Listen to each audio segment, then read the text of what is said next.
말씀의 소리, 기도의 소리, 찬양의 소리로 하나 되는 소리하나교회 주일 예배를 하나님께 드리도록 하겠습니다.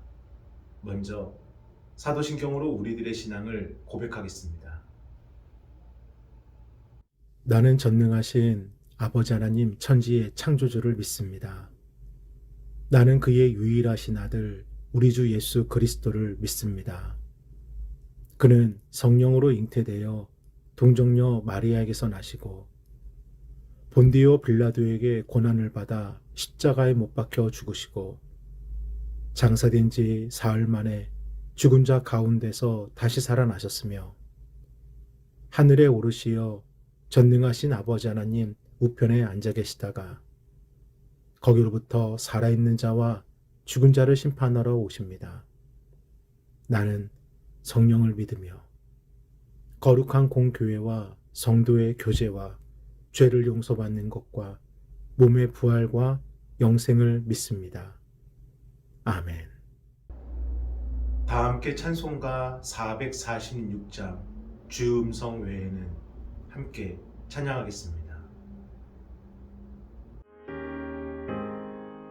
주 음성 외에는 참 기쁨 없도다. 날 사랑하신 주 늘 계시옵소서. 기쁘고 기쁘도다. 항상 기쁘도다. 나 주께 왔사오니 복 주옵소서. 나 주께 왔으니 복 주시옵소서. 주 함께 계시면 큰 시험이 기네. 기쁘고 기쁘도다. 항상 기쁘도다. 나 주께 왔사오니 복 주옵소서. 주 떠나가시면 내 생명 헛되네. 기쁘나 슬플 때 늘 계시옵소서. 기쁘고 기쁘도다. 항상 기쁘도다. 나 주께 왔사오니 복 주옵소서. 그 귀한 언약을 이루어 주시고 주 명령 따를 때 늘 계시옵소서. 기쁘고 기쁘도다. 항상 기쁘도다. 나 주께 왔사오니 복 주옵소서.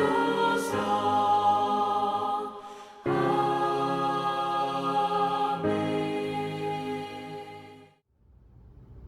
오늘 함께 보실 하나님의 귀하고 복된 말씀은 마가복음 11장 1절로 6절까지 말씀입니다. 우리 함께 합독하겠습니다. 그들이 예루살렘에 가까이 와서 감람산 벳바게와 베다니에 이르렀을 때 예수께서 제자 중 둘을 보내시며 너희는 맞은편 마을로 가라. 그리로 들어가면 곧 아직 아무도 타보지 않은 나귀 새끼가 매어 있는 것을 보리니 풀어 끌고 오라.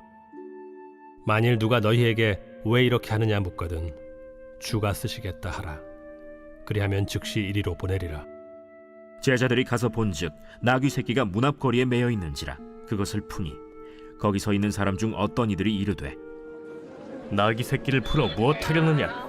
제자들이 예수께서 이르신 대로 말한대 이에 허락하는지라. 예수님께서는 지금 예루살렘을 향하여 올라가십니다. 예수님께서는 그 길을 가시기 위해 이 땅에 오셨고 그 길은 사람들에게 인정받고 잘 먹고 잘 살기 위해 올라가시는 길이 아닙니다. 또 건강하고 오래 살기 위해 가시는 길도 아닙니다. 사람들의 비난과 조롱을 들어야 하는 길이고, 사랑하는 제자들에게 배신과 배반을 당해야 되는 길이고, 십자가의 고통과 죽음을 짊어져야 하는 길입니다. 그럼에도 누가복음 19장 28절은 이렇게 기록하고 있습니다. 함께 읽어보겠습니다. 예수께서 이 말씀을 하시고 예루살렘을 향하여 앞서서 가시더라. 아멘. 앞서서 가시더라. 누구보다도 앞서서 그 길을 가십니다. 그 이유가 무엇입니까? 세상과 사람들에게 그 길은 조롱과 배신과 아픔과 죽음의 길이지만, 예수님에게 그 길은 회복과 승리의 길이기 때문입니다. 눈에 보이는 것이 전부가 아니라 그 속에 담겨진 진실한 뜻을 보셨기 때문입니다. 그 진실한 뜻이란 무엇입니까? 바로 하나님의 뜻입니다. 이 땅을 향한 하나님의 뜻, 예수님을 통해 이루고자 하시는 하나님의 뜻, 그 뜻을 보셨고 그 뜻을 이루시기 위해 예수님은 누구보다도 앞서서 그 길을 가시는 겁니다. 사랑하는 여러분, 우리의 신앙은 바로 그 길을 따라가는 것입니다. 예수님께서 앞서가신 그 길, 예수님께서 가라 하신 그 길을 따라가는 것, 이것이 바로 우리의 신앙입니다. 그렇다면 우리는 그 길을 어떻게 갈 수 있을까요? 우리가 반드시 가야 될 길이라면 그 길을 어떻게 해야 갈 수 있을까요? 부산 장신대를 졸업하고 호주에서 신학을 공부하며 청소년들 돌봄 사역을 하시는 윤치영 목사님이 계십니다. 문화적 차이로 인한 갈등과 가정에서 상처받은 청소년들을 대상으로 호주에서 돌봄 사역을 하시는데, 목사님도 부모님의 이혼으로 그 결손 과정에서 느껴지는 그 상처를 누구보다도 잘 알았기에 청소년들의 마음을 더 깊이 헤아려 줄 수 있었고, 덕분에 호주에서의 청소년 사역은 수적으로 부흥을 이뤘습니다. 그래서 유학길이 열려서 호주 신학대학교에 입학할 수 있었던 그때, 종교 비자를 받아서 영주권을 받을 수 있었던 그때, 하는 사업이 잘 되어서 청소년 사역까지도 부흥했던 그때, 목사님은 이때가 자신이 주님께 귀중히 쓰임받고 있다라고 생각했다고 하십니다. 그러다가 2004년에 유독 심각하게 문제를 일으키던 18살 고3 소녀가 있었습니다. 대학 진학을 준비할 때에 학업 일수가 부족해서 유급을 당하고, 남자친구에게 집착하여 남자친구를 따라 호주에서 뉴질랜드까지 가출도 하고, 멋대로 삶을 사는 18살 소녀는 부모님에게도 또 목사님에게도 참 힘겨운 돌봄의 대상이었습니다. 그러다가 어느 날 졸업 파티 참석 문제를 놓고 엄마와 심하게 다투던 중 자신의 분노를 주체하지 못해 집기류를 다 때려 부시고 난동을 피운다는 겁니다. 남편과 연락이 닿지 않던 엄마는 목사님께 긴급히 도움을 요청했고, 목사님은 제자 2명을 통해서 그 소녀를 센터로 데려오게 하십니다. 하지만 여전히 화를 주체하지 못하는 이 소녀는 심하게 반항했고, 목사님은 너무나도 마음이 아파서 소녀의 등짝을 때리면서 대체 왜 그러냐고, 제발 그러지 말라라고 타일렀고, 옆에서 지켜보던 제자들도 목사님을 거들었습니다. 그리고 소녀의 화를 어느 정도 진정을 시키고 다시 소녀를 집으로 데려다주고, 혹시 또 가출할 걸 염려되어서 핸드폰과 여권을 뺏어서 부모님께 드렸다고 합니다. 그런데 제자들을 시켜서 소녀를 집에서 센터로 데려온 것은 납치가 되고, 너무 속상해서 훈계하면서 등짝을 때린 것과 제자들이 거둔 것은 집단 폭행이 되고, 가출을 막으려고 뺏은 핸드폰과 그 여권은 무장 강도가 되어서 소녀에게 고발당한 겁니다. 하지만 더 큰 문제는 이것이 부모님의 협조와 요청으로 이루어짐에도 불구하고 부모님까지도 공범이 되어서 집단 납치, 집단 폭행으로 일이 더 커지게 된 것입니다. 결국 목사님은 본인 혼자서 다 했다라고 진술을 했고 그 일로 인해 징역 1년을 선고받아 호주 교도소에 수감되게 됩니다.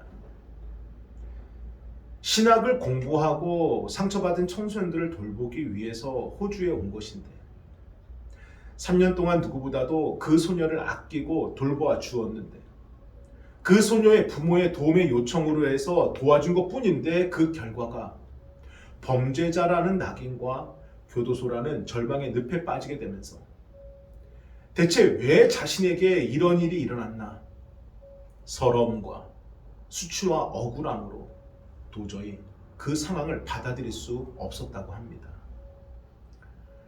그런데 억울하게 감옥으로 이끌렸던 그때 하던 사업은 다른 사람에게 다 넘어가 버리고 사역하던 교회마저 떠날 수밖에 없었던 그때 하나님 대체 저에게 왜 그러십니까? 라고 그 원망과 상처로 가득 찼던 그때 주님이 찾아오셔서 목사님께 하신 말씀은 내가 널 사용할 거야. 내가 널 사용할 거야 였습니다.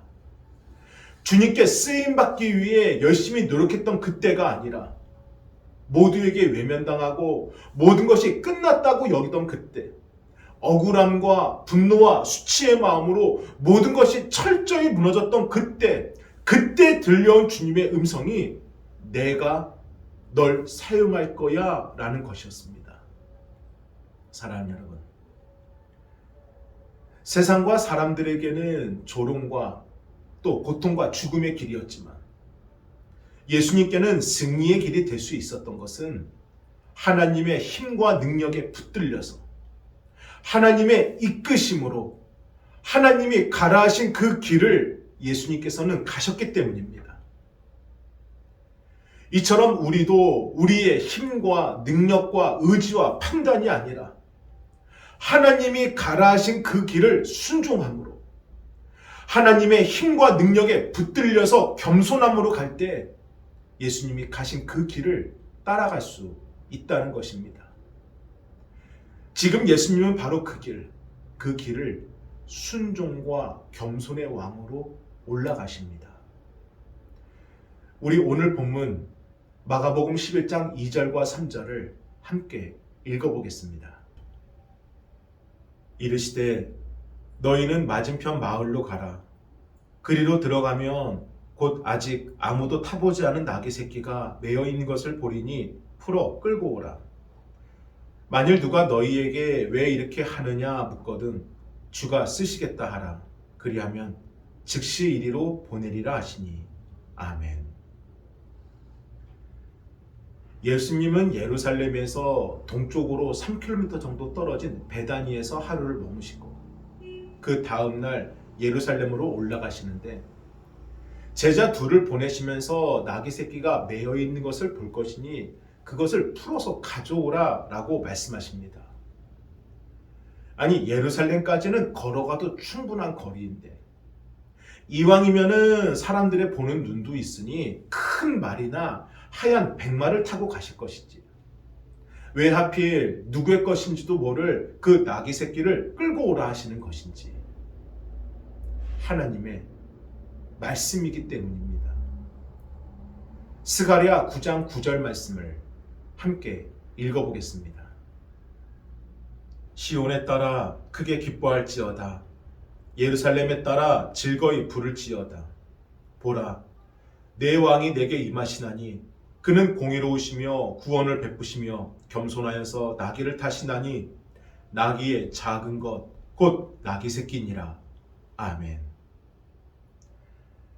당시 예루살렘은 유월절을 지키기 위해 수많은 사람들이 올라와 있었고 곧 세상을 바꿀 예수님께서 오실 것이다.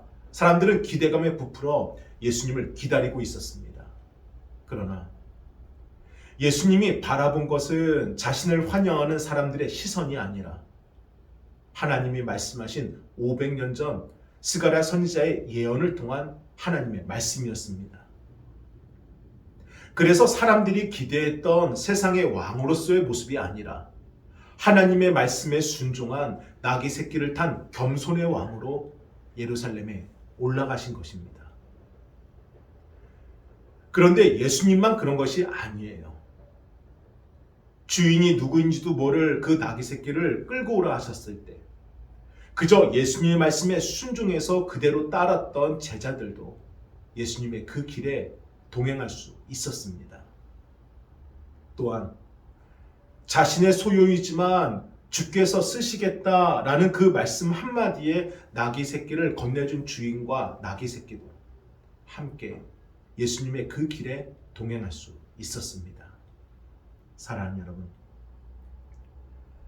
이처럼 예수님께서 가신 그 길은 하나님의 말씀에 순종함으로 가신 길이었습니다. 그리고 제자들도 또한 나귀 새끼의 주인과 나귀 새끼도 예수님의 말씀에 순종하였을 때 그 길을 따라갈 수 있었습니다.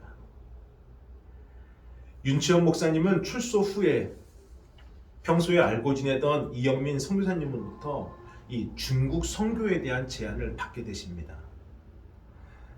목사님은 단 한 번도 이 중국 선교에 대해 생각해 본 적이 없으셨기 때문에 우선 기도해 보겠습니다 라고 짧게 답변만을 드리고 헤어지셨지만 가족들과 논의한 것도 아니고 가족들 모두를 데리고 호주에서 중국 가는 것도 쉬운 일이 아니기에 중국 선교가 이렇게 썩 마음에 내키지 않았다고 하십니다. 하지만 하나님의 뜻은 달랐습니다.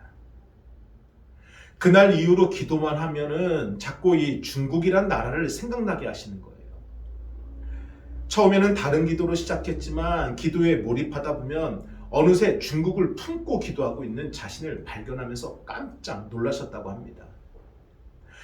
알지도 못하는 중국의 영혼들을 떠올리기만 하면은 이 국률한 마음으로 눈물부터 흘리게 되었다는 것이에요. 그런데 문제는 돈이었습니다. 중국 선교에 대한 의욕은 충만하게 일어났지만 막상 중국에까지 갈 그 비행기 표값이 없는 거예요. 그러면서 중국 선교를 놓고 기도한다는 소식을 들은 사람들이 목사님 중국 언제 가세요? 라고 물어보시면 목사님은 확신과 믿음을 통해 곧 갈 겁니다. 계속해서 기도해 주세요 라고 답변을 했다고 합니다. 돈은 없지만 비행기 표값이 언제 마련될지 모르지만 반드시 갈 것이다 라는 확신을 갖고 사람들에게 이야기했다라는 거예요.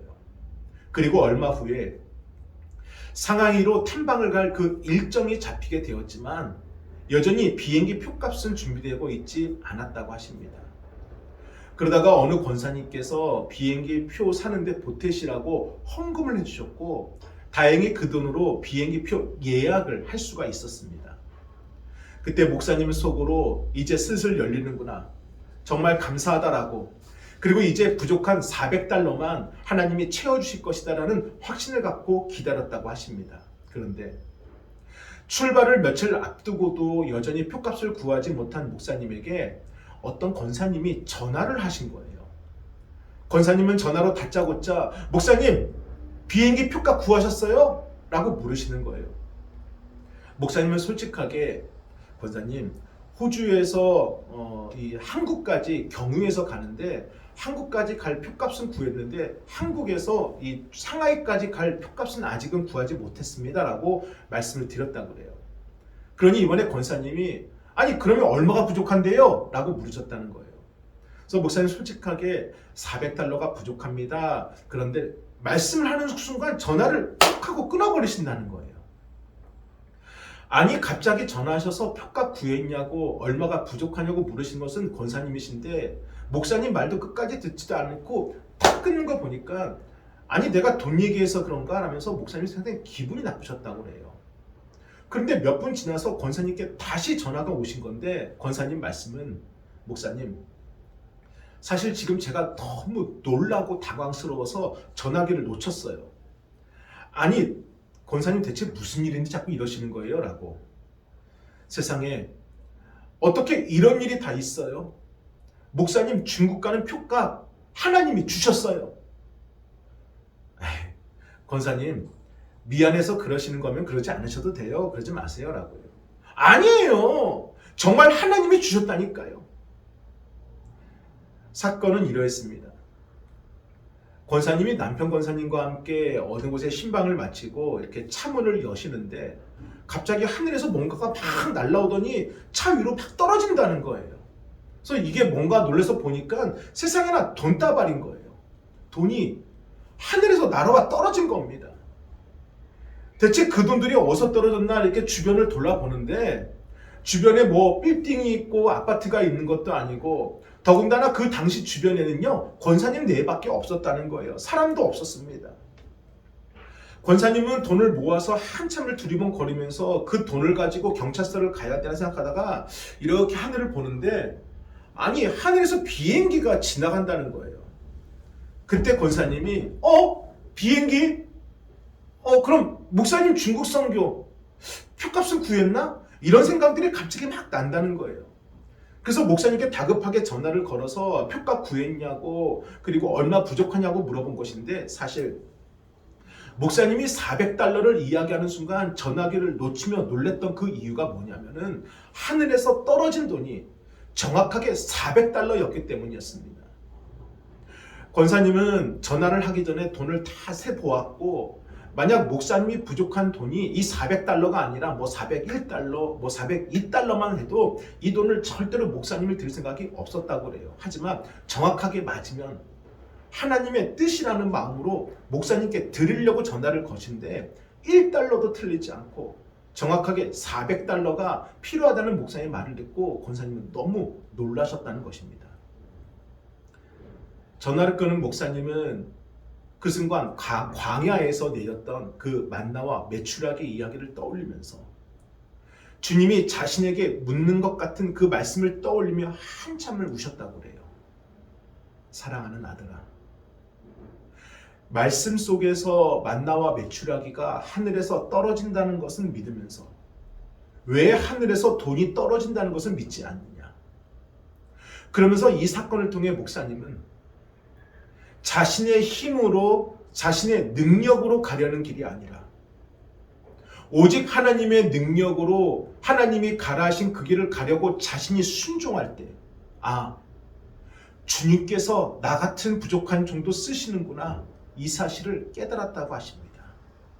사랑하는 여러분, 우리의 삶에는 이보다 더 크신 하나님의 일이 반드시 일어나게 됨을 믿으시기를 바랍니다. 언제요? 하나님의 능력으로 하나님께서 가라 하신 그 길을 우리가 순종할 때, 우리도 순종할 때 주님께서 우리를 쓰시는 하나님의 놀라운 일을 반드시 일으켜 주신다는 겁니다. 그러므로 순종하시기를 바랍니다. 순종할 때 우리의 길이 바뀌게 됩니다. 그러면 어떻게 순종하면 될까요? 내가 하고 싶은 순종이 아니라 하나님이 찾으시고 하나님이 원하시는 그 순종을 어떻게 하면 될까요? 우리 마가복음 11장 3절을 다시 한 번 더 읽어보겠습니다. 만일 누가 너희에게 왜 이렇게 하느냐 묻거든 주가 쓰시겠다 하라. 그리하면 즉시 이리로 보내리라 하시니 아멘. 기도할 수밖에 없는 기도할 상황에 놓이셨습니까? 즉시 기도하십시오. 하나님의 말씀을 따라 결단해야 될 순간이 되셨습니까? 미루지 마시고 즉시 결단하십시오. 하나님과 약속하신 것이 있으십니까? 즉시 행하십시오. 하나님이 원하시는 순종은 즉시 이리로 보내리라. 계산하지 않고 판단하지 않고 망설이지 않고 그 자리에서 그 순간에 하나님을 바라보는 것입니다. 교도소를 출소하는 날 모든 것이 제자리로 돌아올 거라 목사님은 믿었다고 하십니다. 그리고 가족들과 함께 다시 열심히 사역을 시작하면 될 것이다 라고 생각했다고 해요. 하지만 목사님이 맞닥뜨린 현실은 너무나도 비참했습니다. 생활비와 목회비를 감당해 주었던 그 사업체는 이미 다른 사람에게 넘어가 버렸고 그동안 모아둔 돈은 목사님의 변호사 비용과 이 재판 비용으로 다 탕진하면서 가정 경제가 무너져서 사모님이 허리를 쫄라매며 아이들과 겨우겨우 하루하루 버티는 상황이었습니다. 그럼에도 참 감사했던 것은 목사님이 교도소에 있는 동안 한 전도사님께서 마치 자신의 일처럼 목사님의 가정을 돌봐주어서 그 덕분에 1년을 버틸 수가 있었던 거더라고요. 목사님은 너무나도 감사하고 고마워서 전도사님께 전화를 했고 자신의 집으로 저녁 식사의 자리에 초대하십니다. 그런데 사모님이 근심 가득한 얼굴로 말씀하시는 거예요. 아니 여보, 대접할 음식이 어디 있다고 약속을 덜컥 잡으시면 어떻게 하세요? 라고요. 목사님은 아니 전도사님이 우리 어려운 형편 모르는 것도 아니신데 그냥 냉장고에 있는 거 꺼내서 그냥 이렇게 요리해 드립시다 라고요. 그러니 사모님이 더 근심에 찬 얼굴로 냉장고에 뭐가 있어야지 드리지요 라는 거예요. 목사님은 에이 설마 뭐라도 있겠지라고 냉장고를 열었는데 냉장고 안에 오렌지 주스 가루 그 한 봉다리만 들어있는 거예요. 냉장고가 텅텅 비어있는 겁니다. 그날 밤 자려고 침대에 누워있는데 냉장고에 들어있던 오렌지 주스 가루 그 한 봉지가 떠오르면서 너무나도 기가 차서 헛웃음밖에 나오지 않았다라는 거예요. 그러면서 덜컥 두려워지는 거라는 겁니다. 남편으로, 아버지로. 당장 먹고 살 그 길부터 막막한데 대체 어떻게 해야 되나라고요. 그러면서 너무나도 두려운 마음에 태어나서 단 한 번도 해본 적 없는 기도를 눈물을 흘리며 기도하셨다고 그래요. 주님, 돈 좀 주세요. 하나님의 일하려고 여기까지 왔는데 저는 굶어 죽어도 괜찮으니까 우리 아이들만큼이라도 제발 밥 먹을 수 있도록 하나님 돈 좀 주세요라고요. 기도할 수밖에 없는 그 자리에서 기도를 하셨습니다.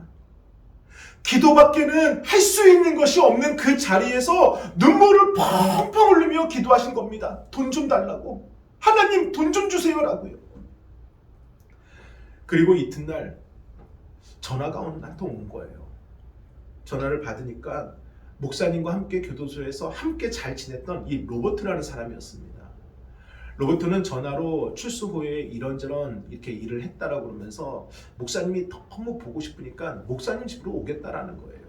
하지만 목사님은 너무 불편했다고 그래요. 교도소에서야 같은 처지니까 잘 지냈지만 그는 무슨 뭐예요? 전과자예요.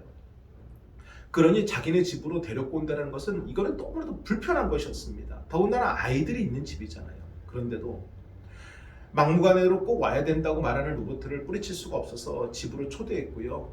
초대해서 뭘 대접했을까요? 냉장고를 열어서 오렌지 가루, 그 오렌지 가루로 이렇게 물에 타서 주스를 대접했다고 합니다.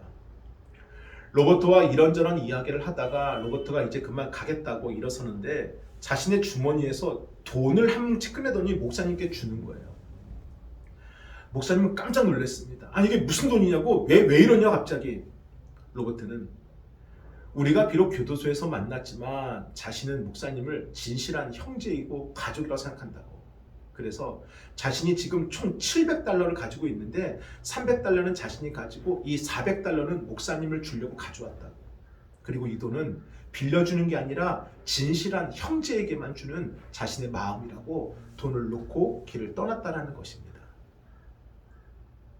목사님은 너무나도 미안했다고 그래요. 떠나는 로버트에게 아무 말도 못하고. 그러면서 그 순간 하나님이 이런 말씀을 주시더라는 거예요. 아들아, 어제 너가 울면서 했던 기도를 내가 다 들었단다. 내가 너를 사랑하는데, 내가 너를 쓸 것인데 내가 왜 너를 굶겨 죽이겠느냐라고요. 너는 그저 내가 원하는 대로 나를 따라오면 된단다라는 말씀이 이 마음속에서 뜨겁게 올랐다는 것입니다.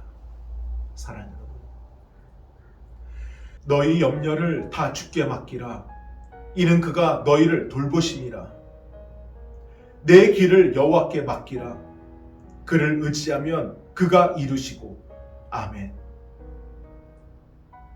예수님께서 앞서서 가신 그 길, 오직 순종과 겸손으로 가셨던 그 길을 우리는 따라가야 됩니다. 우리가 가야 될 길, 우리가 갈 수 있는 길, 오직 그 길밖에 없습니다. 그러므로 먼저 맡기십시오. 즉시 맡기십시오. 주가 쓰시겠다, 이 말씀이 지금 우리를 향하신 말씀임을 확고히 믿으십시오. 내 상황이 어떠하든, 내 형편이 어떠하든 주님께서 그러한 나를 사용하심을 절대 의심하지 마십시오. 주가 쓰시겠다. 주가 쓰시겠다. 하나님은 오늘도 우리를 쓰시려고 우리 곁에 계신 겁니다. 우리를 방치하려고 곁에 계신 게 아니라 우리를 쓰시려고 내 곁에서 내가 순종할 때까지, 내가 겸손함으로 하느님 말씀을 붙잡을 때까지, 하나님의 가라고 하시는 그 길을 따라가려고 준비하는 그 순간까지 기다리고 계실 분입니다. 사랑하는 여러분, 주가 쓰십니다. 여러분의 인생, 여러분의 삶, 주가 쓰십니다. 결코 잊지 마시기를 바랍니다. 함께 기도하겠습니다. 거룩하신 주여, 감사합니다. 주가 쓰시겠다. 주가 쓰시겠다. 매여있는 나귀 새끼를 풀어서 데려오라 하신 것처럼 저희를 이끌어 주옵소서. 예수님이 가신 그 길에 저희도 순종과 겸손으로 동행하게 하여 주옵소서. 오늘도 하나님의 강권적인 역사하심으로 저희를 이끌어 주옵소서. 저희가 오직 그 길만을 가고 싶습니다. 주여. 감사합니다. 정성껏 준비하신 예물을 하나님께 드리겠습니다. 주님이 홀로 가신 그 길 나도 따라가오.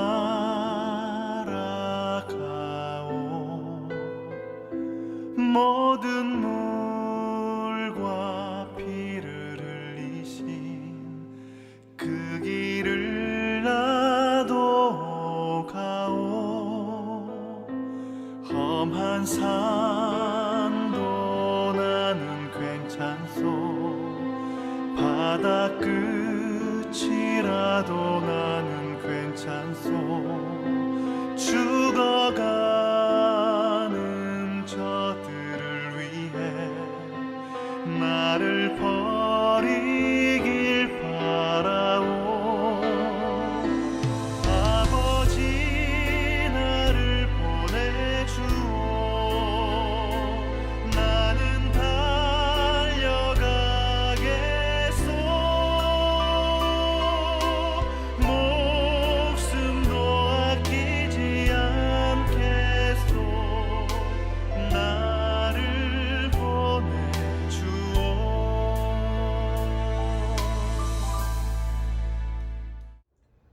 축도로 예배를 마치겠습니다. 이제는 우리 주 예수 그리스도의 은혜와 하나님의 그 크신 사랑하심과 성령님의 감화감동 역사하심이, 예수님이 가신 그 길을 겸손과 순종으로 따라가는 우리 성도들 위해 이제로부터 영원토록 함께 하시길 간절히 축원하옵나이다. 아멘.